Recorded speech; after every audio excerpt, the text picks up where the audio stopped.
Today we're going to dry fit the LS motor into the car, be able to check out the engine mounts, header clearance, and setback for the engine from the firewall, and also try to get a feel for the angle of the engine and transmission to see what kind of drive train geometry problems I'm going to have.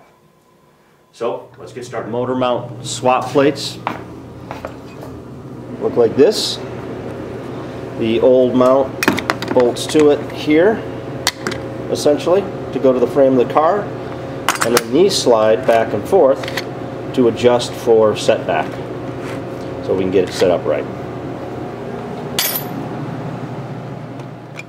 So the original mounts mount onto the slider plate for the swap. Okay, so now the slider plate goes on the mounting plate, and then it'll slide back and forth and adjust as needed. Supposedly, all the way forward, and we measured it, is the stock location for the Gen 1 engine. So we're going to start there and then start sliding it around. Oh no, wait a minute, this way, right? So we did a real quick test, and the mount and clearance for the back of the firewall, we need probably 1 inch to 1.5 inches. So we're going to start at 1 inch. We're going to slide these things back. So we'll slide these things back about 1 inch or so, and all right, see how so we move the mounts back 3/4 of an inch. 3/4 of an inch. We're going to try it out again. So here's where we're at. We move those mounts back 3/4 of an inch. We can clear the firewall nicely.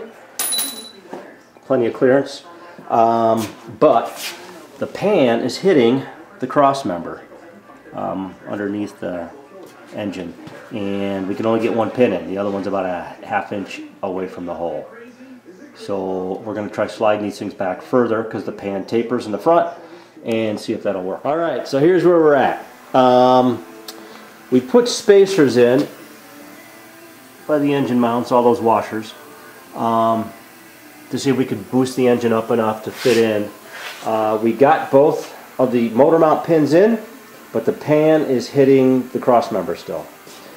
So time to figure out what I need to do on that. So we're not even going to bother messing with the trans and the bell housing and stuff today until we get this straightened out.